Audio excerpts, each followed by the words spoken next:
last week on the reality show Extra, we've talked about the COP29, the yearly conference that took place in Azerbaijan this year. Talking about the climate, climate policy. And one of the nations, of course, it basically exists under the UN, so all the UN member states could come. And of course, Palestinian territories are part of the UN, so they also got their invite, and they came in and they made a few speeches about what they are doing to advance the cause. They are also signatories to the Paris Treaty. So today we'll be talking about a very scary word that has been going. I'm not sure when it was originally created.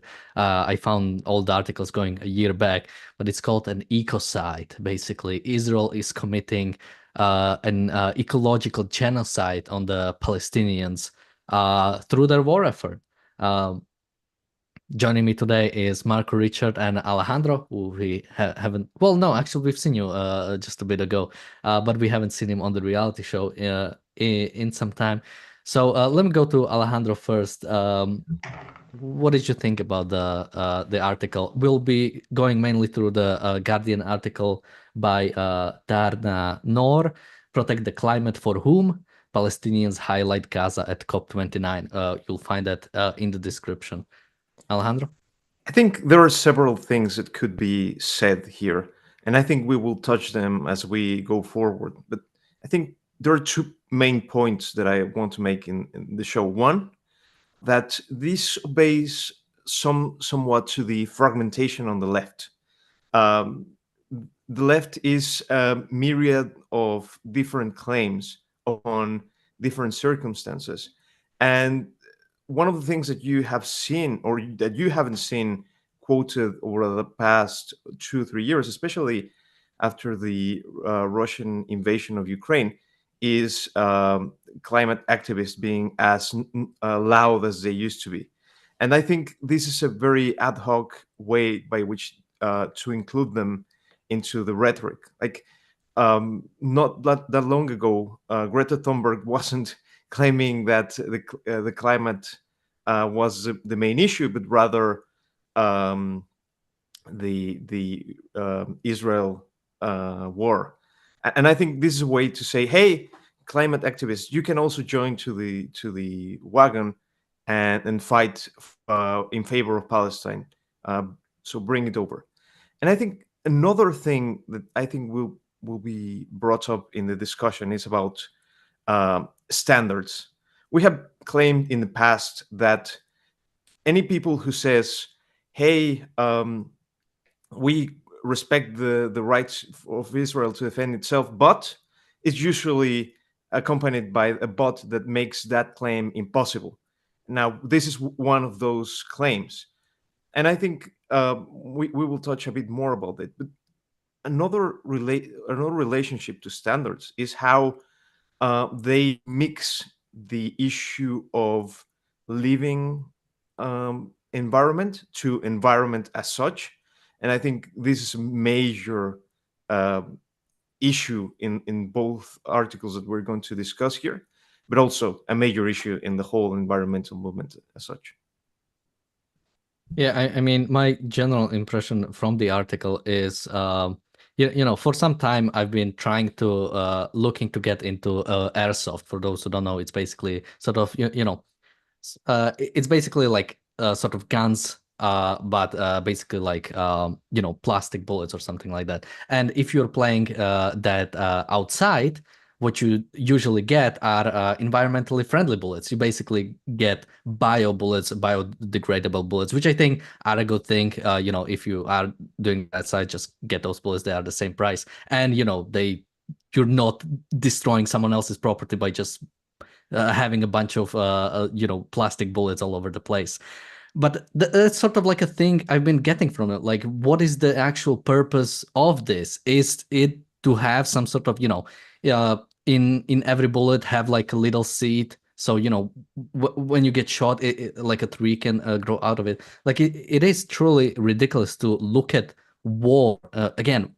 this is war that Hamas started, and looking at this war as something like, what we really should focus on is the environmental issue. And yeah, as you said, there's many things to talk about that. I don't think we'll even have time to go through everything. But Marco, what do you think? Yeah, Alejandro is totally right here. There's so much to say, but I think the main thing is what a load of cobbles. And he's right.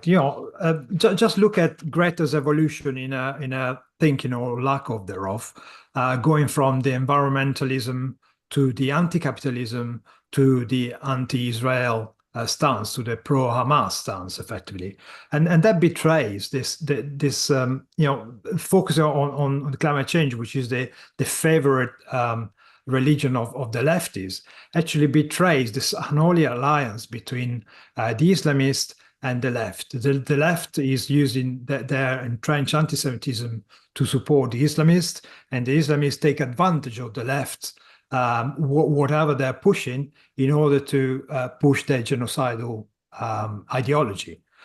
And we've seen it a number of times.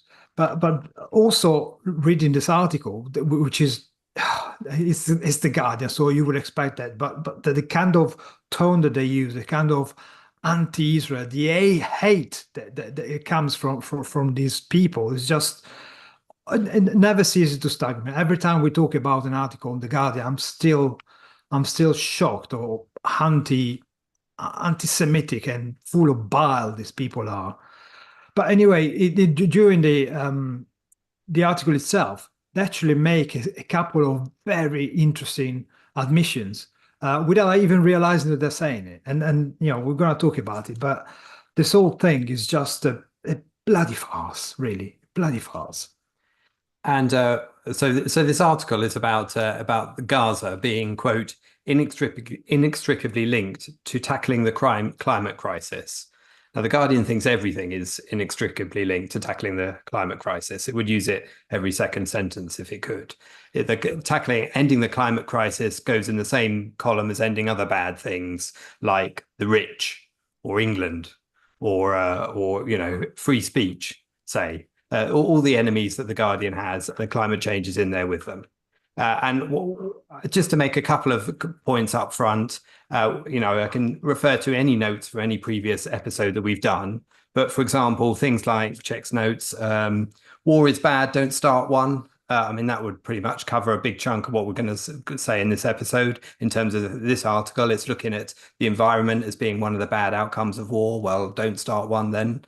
And secondly, if you do want to end one, how about, release the hostages? That would be a good start, wouldn't it? So if Hamas and the Palestinians, because it's often the Palestinian people themselves who pretended to be distinct from Hamas, who are also holding the hostages, if they release the hostages, the war would stand a good chance of being ended. At least that would be the big step towards ending it swiftly. And therefore, all of your concerns, including the environment and the olive and lemon tree production, would improve. So just maybe something to clarify, basically the person who went, or the people representing that went into the COP29 are from the from Ramallah, from basically the Palestinian Authority. Now there is like a weird sort of thing where they do technically, I believe they do control still some of the things in Gaza, while Hamas is part of the Palestinian territories, while they do control Gaza, so they don't really deal. They violently took over Gaza from the Palestinian Authority. So it's like a weird mix, but basically, so that's just for some context, but basically the person, while Palestinian territories are still considered, all of them, as part of this. So that's what they're arguing for. So now going into the article, which even I'm just looking at the first paragraph, and there's already so much to say. But starting, as countries negotiate over climate finance, Palestinian officials and advocates have come to COP29 in Baku to highlight global heating's intersection with another crisis, Israel's siege on Gaza. The COP meetings are very keen to protect the environment, but for whom? Said Ahmed Abu Taher, Director of Projects and International Relations at Palestine's Environment Quality Authority, who had traveled to COP29 from Ramallah. If you are killing the people there, for whom are you keen to protect the environment and to minimize the effects of climate change? And I'm not even exaggerating. I think this is the first time when I've heard climate activists actually talk about humans, that their purpose of sort of like some environmental protections are actually for humans. Because I don't know about you guys, but this is like the first time I've seen like this connection. And maybe there's some hope, but I assume most likely not. But Alejandro? Well, maybe in a sense, yes. This can be to some extent hopeful, and maybe to provide some further context to the people who are maybe new to us or to the ideas that we espouse. Essentially, one of the criticisms that we have made about the environmental movement is that it sees the environment as something, as an entity that should be protected as such in itself, without thinking about us as environmental, as the environment as something and somewhere where we live, and that should be espousing our own life, and that therefore, whenever you should look at the environment, one should look at it as if is enhancing and protecting our own way of life. And here, interestingly, as you say, you have the people saying that it should be that you should be asking about for whom is the environment. Is that positive? I would say to a certain extent. However, of course, like it's entangled with such a degree of propaganda against Israel, and also as well evading the fact that the area has been occupied by, especially in Gaza, but by a very dangerous semi-government such as Hamas. Were they this kind of pristine, wise natives? That's clearly not the case. I mean, I think it's a really interesting point about the sort of the environment, because when you talk about objectivism, when you talk about capitalism, in a sense, you could say we are environmentalists because we do believe in making environment, fit for humans, making, and especially in talking about the place such as Middle East. I mean, obviously, it's not all desert or something like that, but most of when you look at Israel and the areas around it, most of it is desert, most of it is very uninhabitable, and it was the Israeli ingenuity, the technology that was brought in that allowed many of these places to actually be converted into environment that is fit for human survival, that is fit for human flourishing. Sort of looking at this as the opposite is like really, I think, revealing. But Marco? Yeah, absolutely. There is a great photo from the 1900s of a group of founders of Tel Aviv standing in the desert with a sand dune behind them, effectively, and that's the very location where modern skyscrapers are actually standing now. Contrast with Gaza, what do you have? You have tunnel, military infrastructure, crappy houses, no sanitation, no power generation. And that's not just because Hamas has been in charge only for 20 years, because if they were in charge for 500 years, it would still be at the same prehistoric level. But it's because Hamas actually used its resources to build tunnels, not to protect his own people, but to create a more efficient war machine in order to attack and destroy Israel. So in a way, you could argue that Hamas, by telling his own people not to evacuate the area that the IDF pinpoints for demolition or bombing, effectively is just trying to reach its environmental targets by killing, letting 400 million Palestinians die. Effectively means reducing the carbon emission. That's how Hamas is helping towards the resolution of the crisis, letting his own people die. But I mean, and the fact that we have this article written by a member of the Palestinian Authority, which was the body that's been fighting Hamas itself in 2009 and 10, they were slaughtering each other in order to take control of Gaza. And eventually Hamas became the government of Gaza. Somebody who goes and talk on behalf of the COP29, which is a yearly jamboree where people converging to an oil-producing nations from all over the world. This time, I think it was about 60,000 people went there from all over the world to tell us not to travel and not to produce emissions and all this kind of stuff. Which is, the highlight of hypocrisy, really. But yeah, but Palestine was present. The made-up world of Palestine was present at the COP. But also this year, another great country was represented. Afghanistan and the Taliban were allowed to be part of the COP 29. Imagine what kind of grouping is that? So then itself tells you how seriously we should take these people and whatever they say. It's just a crazy show made by crazy people, really. And these people who've attended this conference in Baku have managed to escape the siege of Gaza, haven't they, to get their delegates from Gaza to Baku. And they've managed to get out of the West Bank as well, because some of them later in the article, I think, are based in the West Bank who attend as well. So it really isn't, the oppressive regime that we're led to believe half the time. Now, to your point about protecting the environment for whom, yes, they do. Although that matches with what we would say about environmentalism, it isn't for the right reasons, of course. And of course, they don't really get it. Not in terms of how the Guardian would want them to get it, because the environment is about the environment. And the environment trumps the humans. So saying to get it for whom just exposes the fact that they're only aligning their agenda with the Guardian's form of environmentalism because it suits them.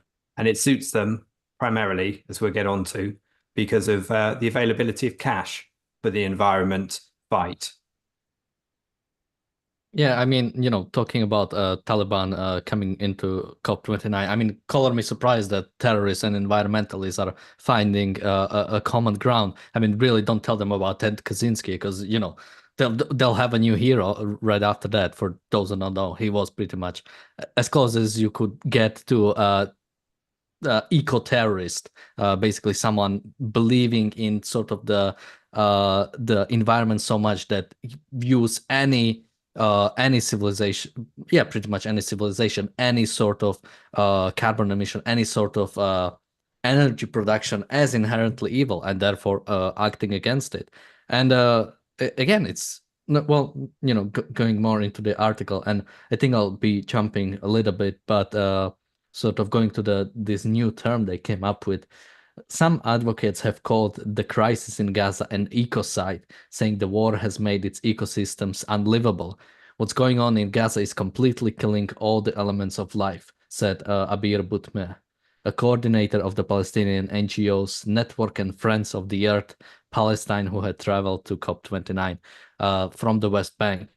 And again, this new term, ecocide, I mean, what is it supposed to signify? This such a reliance on the word genocide. That's basically like you always start with it, like anything that Israel is doing is automatically genocide, just in different terms when it comes to it. And coming out with this new term is also surprising, because it's not a surprise. I mean, it's war. Of course, it's going to be destructive for the environment, for the buildings, for everything. It's war. You have to really think about, okay, what is the actual purpose here? Is it to somehow come up with a way to wage war that somehow doesn't affect the environment at all? Or is it, no, that it just shouldn't be war, Israel just shouldn't defend itself? Alejandro? Well, I told you I was going to talk about standards, and I think you touch on that. And I think the way that we can see that is unless and until the concept of justice is completely eradicated in today's society, which can be, but until it happens, people have to create a certain degree of confusion within people so that they can accept anti-justice ways of life or ways of behavior. And one of the ways in which people do that in today's context is essentially they establish impossible standards that essentially make anything that should be or entails any kind of justice impossible. And one of those is here, for instance, the establishment of ecocide as a concept, which essentially means that one should take care of the environment as one of the standards when you should behave in war. But take a look at what that would imply. That would imply that whenever you have to take any action in war, you should take into account if you're going to destruct any piece of land that you are attacking. That's that's completely impossible. You shouldn't be able to throw bombs. You shouldn't be able to sometimes even shoot bullets into them. So, and that's the equivalent to, for instance, if you say, hey, you have the complete right to play tennis, but you cannot do it with wearing shoes. You cannot do it while holding a racket. You cannot do it while touching the court. You cannot do it while having tennis balls while playing it. That would make the complete playing of tennis impossible. And I think that's the same way in which these things are placed. I think there are more things to talk about in regarding standards, but that's I think I will leave that to Mark and Richard. Yeah, I mean, just one thing to quickly point out. I really like when Kirk Wilcox, great friend of these channels, when during his videos when he talks about environmentalism, he always brings up it's not like the standard of these people is progress at any point, and he always likes to bring up an example of if when we get to basically carbon zero, where we get to basically like carbon neutrality, that basically we are not producing or sort of either we are completely off balancing the carbon emissions we are producing, or there are zero carbon emission. It's not like when we reach that, they'll be like, all right, let's open up the stock market. Let's go now. Now we are here. We can finally go full in to industrialism. No, either they won't ever reach that, or by the time we reach that, like civilization will end, and there will be no push like that, because they are anti-industrialism. They are fundamentally opposed to it. It's not just we can do it. You just have to do it in a certain way. Marco?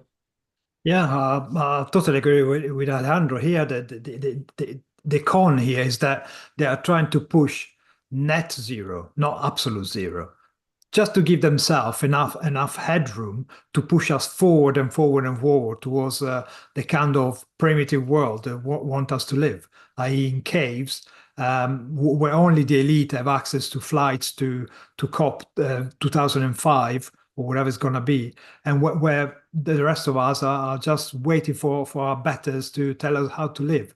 This is absolutely anti-life. This is absolutely anti-freedom, anti-humanity, really. These people only want to have an excuse to be able to exercise power over everybody else. And don't tell me that the so-called Palestinians are really caring about the environment. They see a bandwagon that goes the kind of direction that they want to go towards, so they jump on top of it. Don't tell me that they're really worried about carbon emission, because to make all the concrete in order to build hundreds of miles of tunnels, takes quite a lot of carbon emissions, takes quite a lot of water in an area where water is actually provided by somebody else. So cut the crap. Nobody believes that anyone apart from Israel cares about the environment. Have you ever seen any of the Islamic areas, or the less developed Middle Eastern countries? Rubbish thrown all over the place. Certainly, they're not worried about microplastics and all this kind of stupid obsession that the left is keeping throwing us. I mean, this is just a spurious excuse. Effectively, it's another way of being unable to make the argument against the physical strength, not having the physical strength to stand up to Israel defense, and not having the strength to attack Israel again because they're on their knees, and not having the ability to make the moral case because they haven't got one. They tried with propaganda, and this is just another way of making headlines on something that's got nothing to do with the Israel and Palestine issue, but they can use it to bash Israel with it, and it's just propaganda, plain propaganda. Well, just have to quickly oppose you, because Hamas has been very eco-friendly. If you go back to Second Intifada, their first version of Qassam rockets were made of fertilizer, sugar, refined sugar, and dug up pipes from the ground. So very eco-friendly. But they build the tunnels. Circular economy, yeah. And of course, I mean, this term doesn't apply to anybody else, does it? It doesn't apply to Iran firing barrages of rockets indiscriminately. Doesn't apply to Hezbollah firing rockets all over the place. Doesn't refer to the Houthis trying to sink ships and shed their oil across the sea. It doesn't refer to Russia and its ecocide on the land of Ukraine. No, this is about bashing Israel as usual. That's all it's about. I tried to find a definition of what ecocide was and see if but there's apparently no agreed one. The one that AI gave me was an extensive destruction of the natural environment, often due to human activities with significant harm to ecosystems. I particularly like the often due to human activities. I think other things commit ecocide as well, such as, meteors and locusts. But this is not just about humans, certainly not how it's used here. As I say, it's about Israelis. It's anti-Semitism as usual. And of course, not a word about the loss in vegetation caused by the missiles from Hezbollah in North Israel that is causing massive fires. Hey. And of course, it's also an argument constantly not to have war, but just to have diplomacy, i.e. capitulation to any aggressor in lieu of war, in lieu of self-defense. We have a super chat from PC. Thank you so much. He says, The Guardian is communist. You guys have to judge that. We have a super chat from Christian. Thank you so much. He says, the Taliban make sure that Afghanistan doesn't put too much CO2 in the atmosphere. They're Islamic mirror after the red ones. I mean, when it comes to, actually, let me read a bit more from the article now. The majority of Gaza's access to resources has been cut off by Israel, leaving the entire population of about 2.2 million people with crisis levels of food insecurity, research has shown. Energy is also scarce. Israel controls more than 90% of our energy, so it is not an easy situation, Tahir said. And, well, first thing I would say here, sort of going to the start, I think what Richard said, well, maybe release the hostages and surrender finally. I mean, you have the solution to this problem, as you've always had, as you could have also made sure that this didn't happen. And I really like the Israel controls more than 90% of our energy and the relation to the COP29. Maybe if you don't develop your own energy resources, yeah, maybe a different nation will be controlling your energy sources. I mean, again, I don't understand. And yeah, most energy, I believe, when it comes to water, when it comes to pretty much any utilities, most of where Gaza gets it from is from Israel. So then whenever there is a conflict, people can always point out that, oh, look, Israel is not providing Palestinians with energy, but it's them who are originally providing.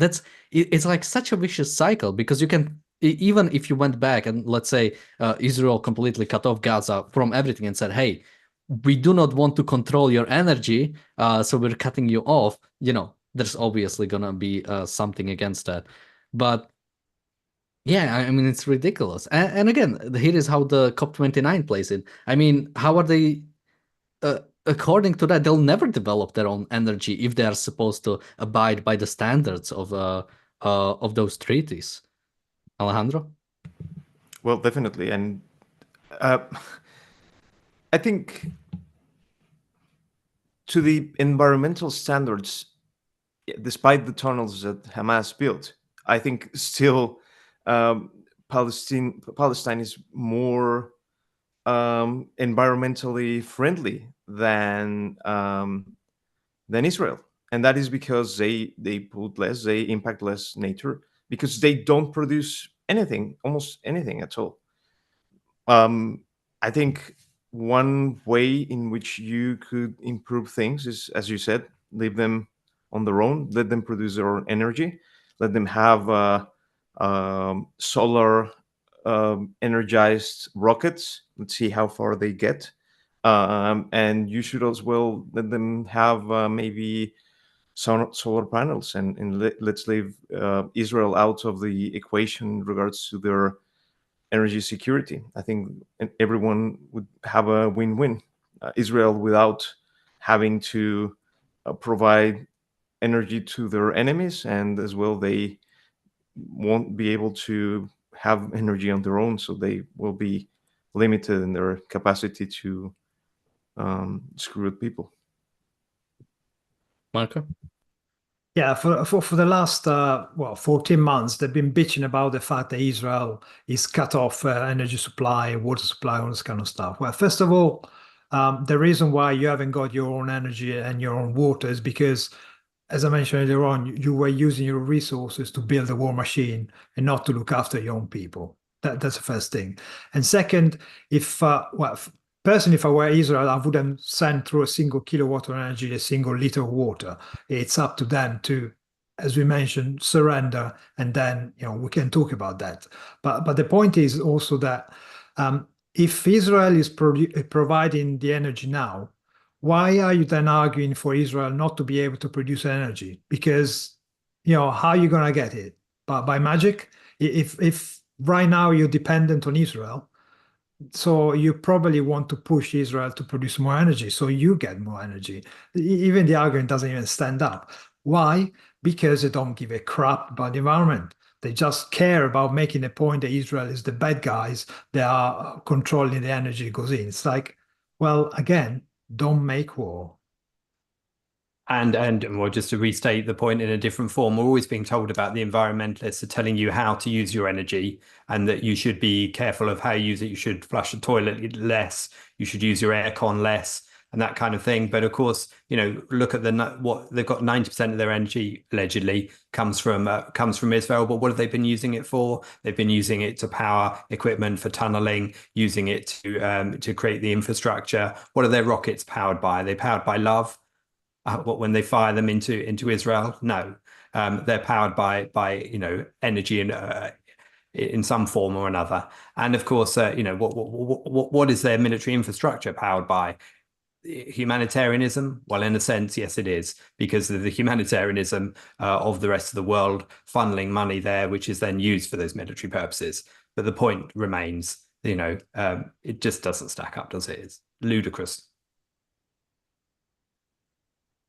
So I want to continue with the article, but first I want to just quickly go to the other article, a bit older one that's from 7 months ago, Ecocide in Gaza, the scale of environmental destruction amount to war crime. This is also from The Guardian. And there is an interesting picture we wanted to look at. So this is something they basically want to show the devastation that has happened. What you're supposed to look at is this, I'm not sure if you can see my mouse, but there is this little rectangle in the middle, sort of showing the the amount of destruction. So this is a 2023, before basically before October 7, before the Israel invasion of Gaza. So this is 2023, and this is 2024, and I have no idea what they wanted to show with the picture, because if you look at the rectangle in the middle, I think you can see that something there was destroyed.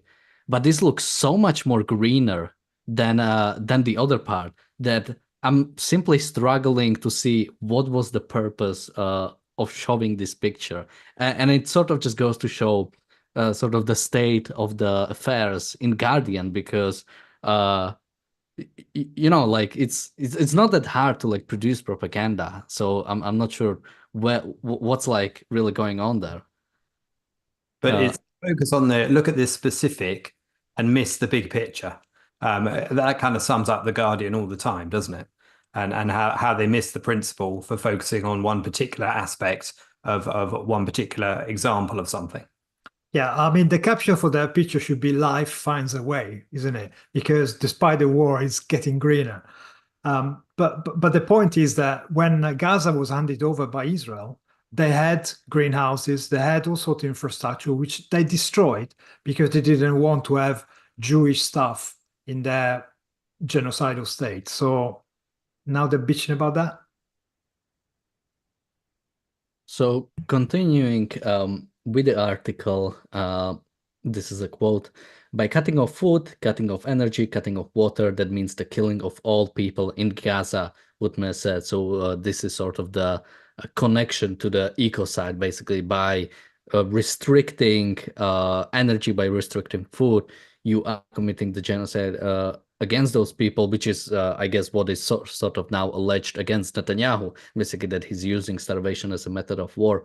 But continuing with the article, "For her, the destruction in Gaza is deeply tied to the flow of fossil fuels.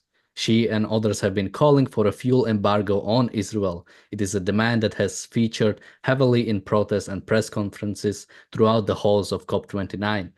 Tahir declined to comment on the protesters' efforts, saying that is the role of civil society.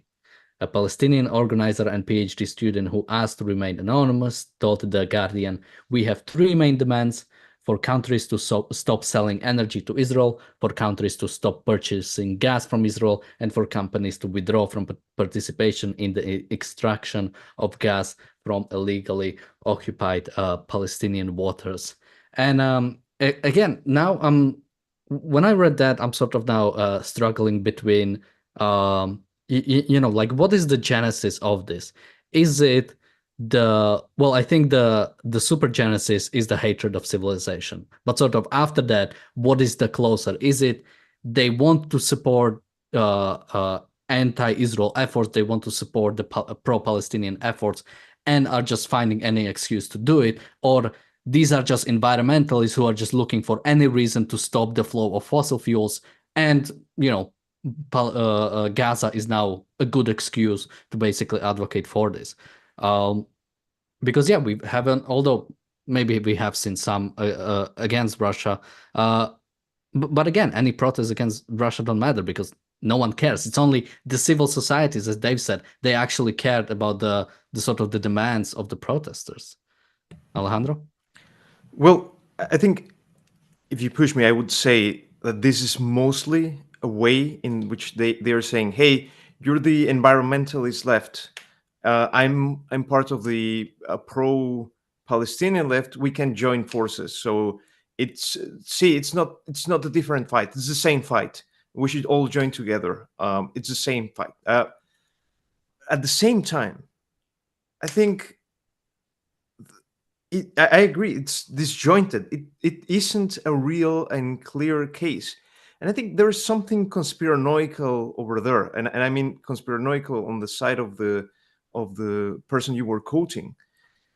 I don't know if you notice the same, but that thing of Israel, the fight for Palestine is the same fight against fossil fuels. That's not the exact quote, but what would that entail? And it isn't very clear on that. And the only way that I can see that is that all the point of view that the fight on the Middle East is just for oil and petroleum, and that the West is trying to get on it because they want oil. That's as old as Methuselah. And very clearly, that hasn't been the fight of the West over there. And the fight of the West has been dreadful, has been terrible, has been clueless. But by the actions, you cannot say that. And what I think the quoted person is trying to imply is that one. And I think that's the only way that you can find it, because indeed, Israel is not like the powerhouse of Israel is not like Saudi Arabia or Iran, is not to sell oil and to live from those grants. In essence, Israel is a powerhouse on technology and on the resources of the mind, and you cannot be able to objectively think about that if you think that this is just a fight for oil. And the only way and the only glue that you can use for that is something which you aren't even able to mention because it's so stupidly conspiranoical that you have to imply it only. Yeah. So before the show, I was trying to look up a certain fallacy. Although I'm not sure if it's a full-on fallacy, but basically, I was thinking of red herring. Basically, for those who don't know, it's basically, you are arguing for something and you bring up a point, and when that point gets debunked, you just return back to the old, to the other thing, because that thing, that red herring, wasn't really the point.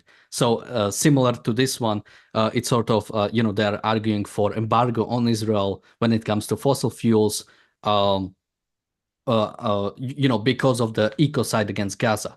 And then you could, ask them, okay, so when Israel stops the war in Gaza, can we now trade oil? Can we now freely trade fossil fuels? And the answer would be no. So it is a clear red herring. It's not about the fight in Gaza. It is about the stopping of the moving of fossil fuels.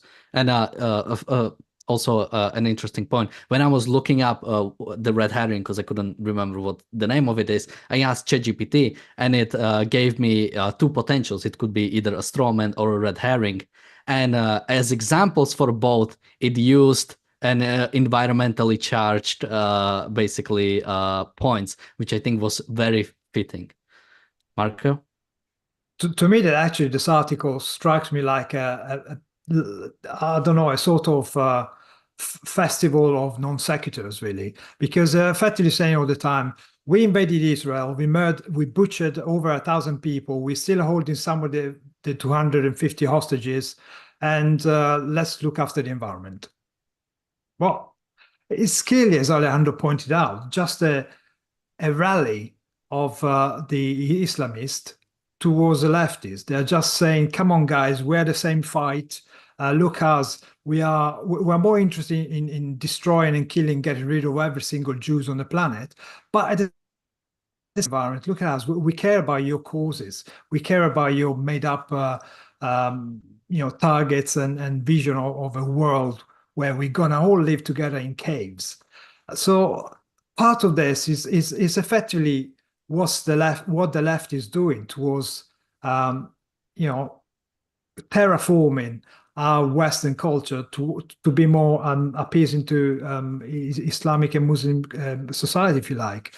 They're trying to push, alcohol, nah, it's not fun, it's not nice, it hurts you. Cured meat, you shouldn't eat bacon and this kind of stuff because, it's not good for you. And the headscarves, oh no, they're not a symbol of women oppression at all. It's just a choice, a fashion choice. It's like, no, you're actually helping each other because you both agree on the fact that Israel shouldn't exist and Jews should be murdered. That's all you're doing. And this excuse of environmentalism is just what it is, an excuse. It's just a way to effectively show I'm in your team, mate. Join me.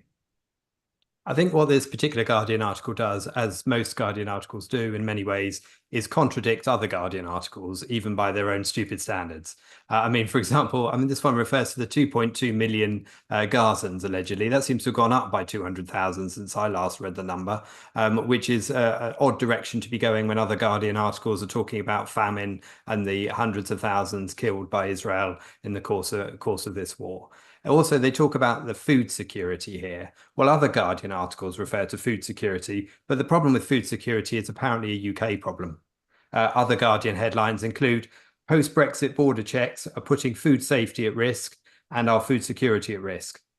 Or more than 9 million Brits are vulnerable to reliance on food banks. Another food security article. And of course, 9 million is far bigger than 2.2 million. So by the standards of which is the bigger number, we should obviously be receiving humanitarian aid here in the UK first. And those Gazans should be, writing checks to us really by now. Secondly, on this other point about for her, the destruction of Gaza is deeply tied to the flow of fossil fuels. For her, what a lovely way of starting an argument, isn't it? Nice and subjective, that is. Lovely. What this is really is just BDS. All they're interested in here is punishing Israel. It's just another way of dressing up.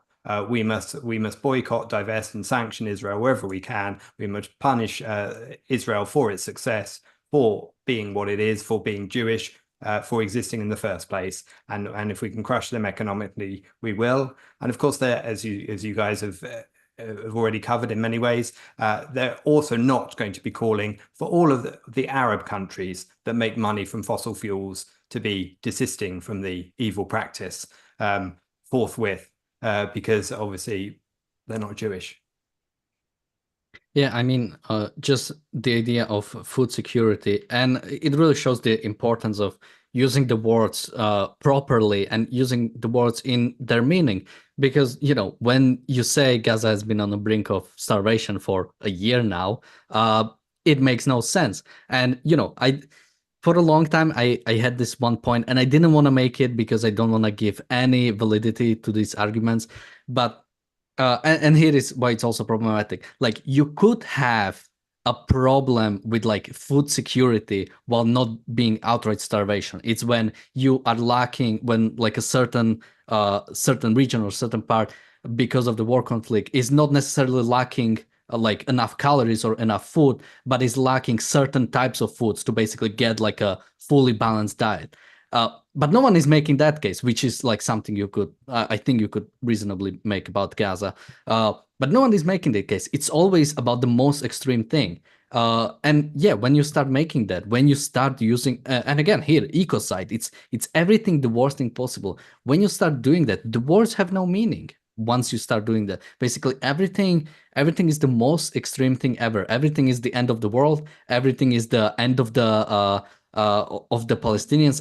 Everything is the end. And yeah, when you do that, yeah, people don't care. Why would you? If every time you open the news, it's about, Gazans are starving again, yet, on paper, the population is increasing. Yeah, you start having, it's almost like a Russian propaganda, because that's what they do. It's like you put so much like wrong information that people will eventually just give up on like seeking through it, because it doesn't make sense. Maybe I'm making maybe connections I should be afraid for. I have no suicidal thoughts. I'm not thinking about anything like that. Just putting it out there. But anything you guys like to say, or should we go back to the article? Well, I can just add to the earlier part of that, which is that it's always worse in Gaza. Whatever it is, it's always worse in Gaza, including the fact that temperatures in Palestine are growing faster than the global average, apparently. It's always worse in Gaza. Even if the air cons don't work anymore, still worse. So there was a really funny, I think, part of the article, although for me, not for them. The anti-fossil fuel advocacy group Oil Change International recently found that 28% of the crude oil supplied to Israel between 21st October 2023 and 12th of July 2024 came from Azerbaijan, the nation hosting this year's UN Climate Summit. Butma asked, if they are fueling the genocide, how can they talk about climate justice? And yeah, when I heard that the conference is taking place in Baku, Azerbaijan, which is one of the Azerbaijan itself has one of the oldest oil fields in like history. Like they have one of the oldest like oil sites. It is like incredibly funny whenever they do that. And I think if you go a few years back, it was probably in Dubai or some other place. It is truly, I don't necessarily like to like call out hypocrisy, because I think you're sort of like giving into their standard by doing it. But it's sort of like it's almost comical when you read stuff like that. Alejandro? Well, I agree.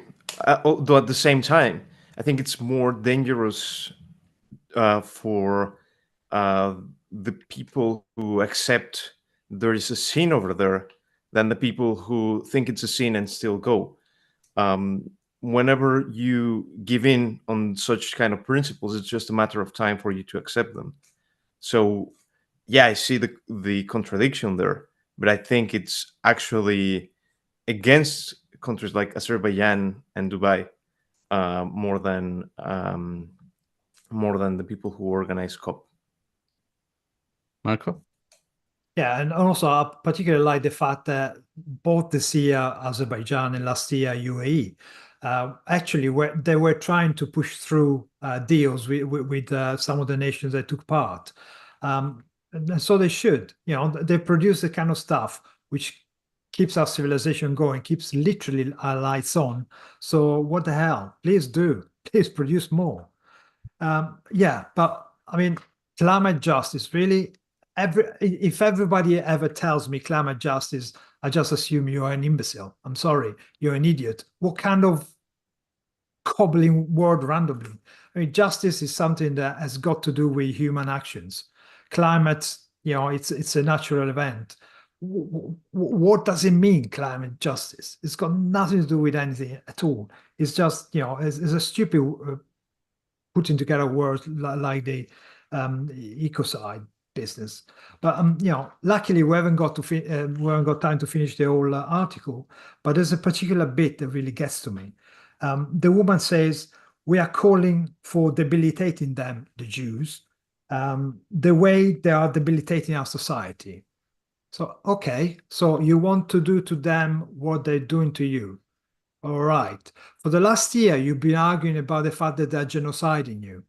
Are you just saying you want to genocide the Jews? Because that was already implicit in your Hamas constitution anyway. So you're doubling down. You're effectively saying, A, that you want to genocide the Jews, or that you don't believe Israel is genociding you, so of course you don't want to genocide them in return. Like, you know, make up your mind, woman. It's just these people just talk. They just talk. You know, a river of words, and Israel is bad. A river of words, genocide. Israel is genocide. You know, a river of words. It's all kind of crap. They're just talking bollocks. Another part of this article where the Guardian gets to its most ecstatic, where it's probably properly foaming at the mouth, is when it covers BP, because that covers all of its points all at once, and it's like it's so excited at the idea that it can bash fossil fuels, a successful British company, capitalism, and the fact that Israel receives oil from this company called BP all at once. But it always ends in Israel being bad. But yeah, that's the Guardian in a single paragraph if you want to read that one.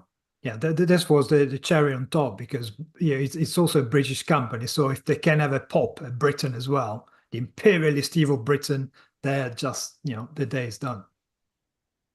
Yeah, maybe I can just quickly read that part.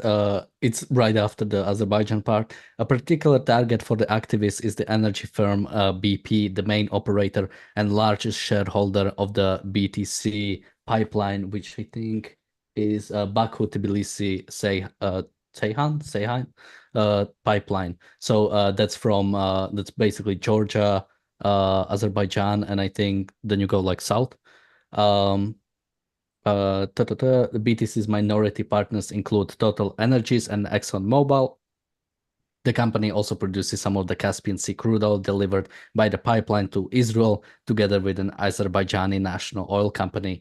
BP is one of the largest corporate suppliers of oil to Israel, said Sadie the Coast, an organizer with an NGO Tipping Point UK. The Guardian has contacted BP, Exxon, Total, and the Israeli government for comment, but I guess they didn't respond because there's nothing after that. No, they went to press immediately after that. They've got all No, their... yeah, they just send a message, but we're releasing it anyway. Well, we've spoken to the Palestinians. We don't need anything else. We're ready to print. Yeah, I mean, that reminds me of that the BBC article we talked about, where there was the story about the I think it was Down syndrome autistic boy who was killed by don't laugh at that, who was killed by a IDF dog, and basically at the end of the article it said this was all just an interview with a Palestinian woman. We asked IDF for comment, we didn't get it yet. Yeah. Although, frankly, if I was Israel or BP, I wouldn't answer the phone to the Guardian either. So it's certainly not going to do you any favors, is it? So it would take a finger to answer, really. Yeah. So we're almost wrapping up, but Alejandro, any last comments? No, thank you. Marco? Well, I mean, the Guardian confirmed itself as a propaganda paper for the Palestinians, and again, rallying the troops to war. Anti-Semitism of the world unite. And just one aspect we didn't cover, which was the money, which was the activists complaining about the fact the Palestinians couldn't access the Green Energy Transition Fund in order to use it, for building tunnels and firing rockets again. And they complained about the fact that partly it's because we're at war and partly because there's an awful lot of paperwork involved.